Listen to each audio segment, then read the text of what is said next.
Hello guys, welcome to my YouTube channel BIKGK Studyआव उन्दै गथ'फोरा बे भिडिअनिफ्राय जानगार जानानै था। अब्ला थौदो जों दिनैनि भिडिअखौ जागायनोसै। सोंलु नाम्बार सेथि, उन्दै बैसोनि सिख्लाखौ खालामब्ला मा खहा जायो? फिननाय: हिन्जावसानि आथोनाव थै गयो। सोंलु नाम्बार नैथि, टाउननि हिन्जावसाफोरा बांद्राय माबायदि पजिशनाव खालामजाना मोजां मोनो? फिननाय: डगी पजिशनाव खालामजाना। सोंलु नाम्बार 3, हिन्जावसाफोरनि आथोना बेसेबां गोथौ जायो?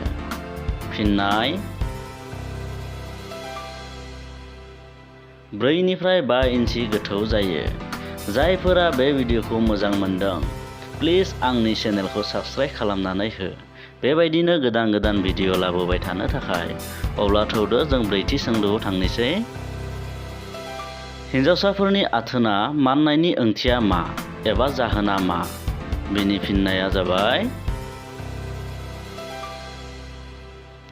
बिनि ओंथिया बियो जे हिन्जावसाया आथोन खालामजानो लुबैदों।